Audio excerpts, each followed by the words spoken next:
So a rather controversial receiver recently gave his reasons for why he quit on not one, but two teams last season, and honestly, he would have been better off saying nothing at all. Then another receiver known for some maturity issues just let down a bunch of kids, and it's honestly a pretty bad look no matter how you spin it. So I've got to dive into both of those situations, talk about the top 10 head coaches as we head into the 2025 NFL season, and more right after.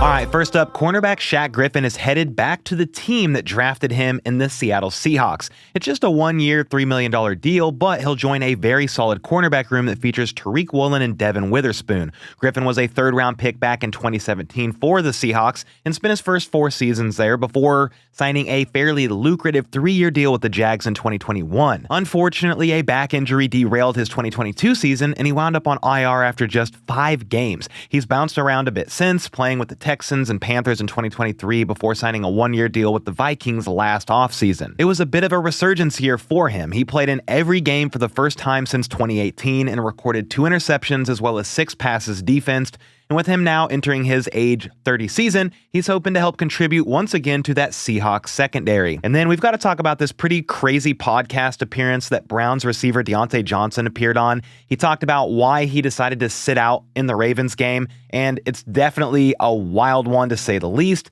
Before I get to that, he talked about who he thinks is going to win the Browns QB competition. It's a 4-way battle right now. He doesn't know for sure, obviously, but his best guess right now is Kenny Two Gloves Pickett. He's going to end up being the starter heading into week 1. He also did confirm what we already knew in that, yes, Kenny Pickett has very small hands. But the quote that really found its way to social media was when he was asked about his time with the Ravens last year.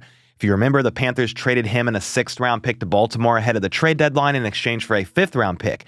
I remember thinking at the time, that seems like a pretty good deal for the Ravens. They barely had to give up anything to get this guy. The problem is, Johnson only played 39 snaps in his first 4 games with this new team, only catching 1 pass for 6 yards. I apologize again for my voice, by the way. I'm losing it. I have a cold, but we're trying our best here.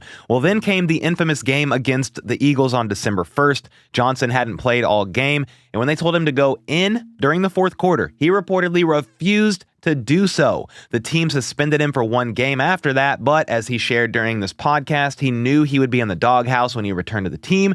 So he asked for a release, which they granted. There was a lot of speculation as to why exactly Diontae refused to enter that game, but now we know the reason coming from the source himself. I checked out mentally. I wasn't getting used, like, you know what I'm saying? Wasn't it cold as shit, you said? Yeah, it was cold. So I'm on the sideline, just standing there, like, I'm not finna go in. So I just sat on the bench. There's no way to spin it. This is a bad look for Diontae. How are you going to be cold? You're a professional athlete. What are we even talking about here? I get being frustrated over not being involved in the offense, but A, you hadn't been there all that long, and B, how are you going to quit on your team like that? He knew he was going to be in the doghouse upon his return, so he's like, nah, just release me. I'm done. This is crazy. At the end of the day, who this hurt the most was himself, because teams don't want to deal with distractions like that. In spite of that, the Houston Texans still took a chance on the guy and brought him in after Tank Dell went down with his season-ending knee injury. Well, surprise, surprise, but that didn't go smoothly either after they waived him just 2 games in with the team. Demeco Ryans said at the time that it just didn't work out, but in this recent podcast, Diontae revealed exactly why that was. I checked out mentally. I just went to talk to the head coach right after the game. Like, I wasn't trying to wait. After that, they said I was a distraction. So this appears to be a bit of a theme here with Diontae Johnson. He said he was checked out mentally with both the Ravens and Texans, and ultimately he was a distraction to both teams, which is why he was released. Something else he shared is that the Browns were the only team that called him this offseason expressing interest. I don't know why, but every team being out on him aside from Cleveland is actually not that surprising. Regardless, it's a 1-year vet min deal with a base salary just over $1 million, so make no mistake, if things go south, they could easily release him if they had to. It's a pretty low-risk signing, all things considered. The thing is, the Browns are probably really hoping this works out because their wide receiver room is in a bit of a weird spot. Sure, Jerry Jeudy is coming off a career year and figures to be wide receiver 1 yet again, but after him and tight end David Njoku, they don't have a lot of proven pass catchers on the roster. Their wide receiver 2 in production last year was Elijah Moore, and he's now with the Buffalo Bills. Now, this is also a good place for Johnson to be because they need the wide receiver help, and hopefully he stays on the roster and has a decent season, because if not, his NFL career could be over before he even reaches the age of 30. Speaking of pass catchers, George Pickens recently found himself in the news for a not great reason, to be honest with you. He reportedly bailed on a youth football camp that he was supposed to host in Pittsburgh this Saturday. The organization that puts on the camp seemed pretty upset by this, and they did not hold back in their statement. Apparently, Pickens had agreed to host the camp prior to being traded to the Cowboys in May, but when the trade occurred, the organization known as True Edge reached out to George's representation to confirm whether he would, quote, still honor his commitment to the Pittsburgh event. In the statement, they say that George's people promptly assured them that he remained committed, so they obviously went forward with planning on the event and him being there. However, they went on to say that George's team notified them that he would not be coming after all, just a week before the event too, which is the craziest part of it. Quote, unfortunately, as of last week, True Edge was notified by George's team that he has decided to walk back on his word and is no longer interested in attending the camp.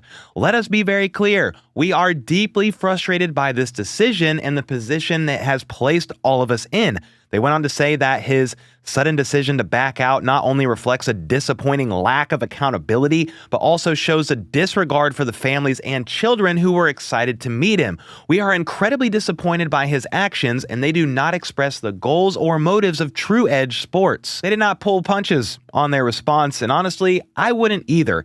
How are you going to change your mind about hosting a kids camp roughly a week or so before it's supposed to go down? Pickens is an awesome receiver, for sure. That is not debatable. But there's a reason why the Steelers traded him away, and he's getting absolutely roasted for this online. Shout out to Steelers tight end Pat Freiermuth, though, for agreeing to step in as a guest. They're also talking with multiple other players from the organization, so that's pretty cool, honestly.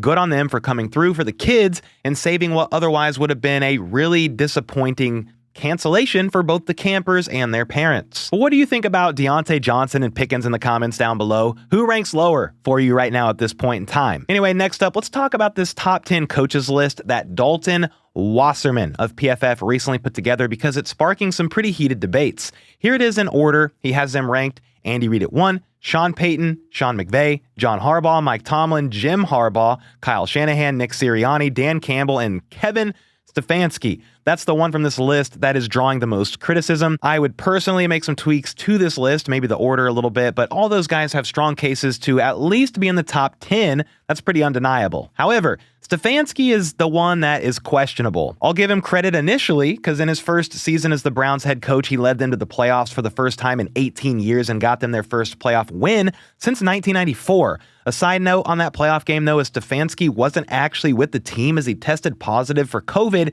and he had to stay home. Special teams coordinator Mike Prefer filled in for him as the active coach on the sidelines. I'm not even saying that as a knock against Stefanski. It's just a little interesting and kind of sad for him, to be honest, that his only playoff win came when he wasn't there to see it in person. From there, the Browns went 8-9 and 7-10 the next 2 years, missing the playoffs both of those seasons. They did go back in 2023, though, thanks to the miracle Joe Flacco run, but they got trounced by the Texans in the wildcard round. Last year was a bit of a train wreck with the Deshaun Watson injury and all that, and they only managed to win 3 games. I don't really know how much blame you can put on Stefanski for the Watson situation as a whole. Obviously, he's missed a lot of time between the suspension back in 2022, then the shoulder injury in 2023, and not 1 but 2 Achilles tears last year. Combine that with all the off-the-field stuff, and then the pressure of a massive fully guaranteed contract just made the whole situation pretty weird for a head coach to have to navigate. But even when Watson has played, the Browns' offense has not looked great. Again, not all of that is on Stefanski, which is why I don't think he's a bad coach by any means. I just think there could be other options that make more sense in the top 10. Me personally, you could consider Dan Quinn, putting him in there, maybe even higher than 10. The guy has coached in a Super Bowl after all, and yes, it was the 28-3 game against the Patriots. Not a fun thing to have on your resume, but he's at least coached a team to a Super Bowl before, whereas the farthest Stefanski has gotten is the divisional round. Maybe even more impressive than the 2016 season with the Falcons, though, was this past year with the Commanders. In his first year on the job with a rookie quarterback, he took a team that had won 4 games the year prior all the way to the NFC Championship. Or what about Kevin O'Connell of the Vikings? They just won 14 games with Sam Darnold at quarterback, which is why he won the Coach of the Year award in the first place. So having the Coach of the Year not make the top 10 feels a bit wrong to me. personally, but shoot, you could even consider Demeco Ryans. He's been the Texans coach for just 2 years, and they won a playoff game in back-to-back seasons. His first playoff win happened to be against none other than Kevin Stefanski as well, by the way. Honestly, you could keep going down the list of guys who are worthy of at least being considered in the top 10. You've got Matt LaFleur, Sean McDermott, maybe even Zach Taylor. You get the point. But hey, what do you guys think about this top 10 list? And do you agree with me here about Kevin Stefanski at least being the questionable one in here? I don't know. Let me know your thoughts either way on this in the comments down below. And with that, I'll see y'all next time.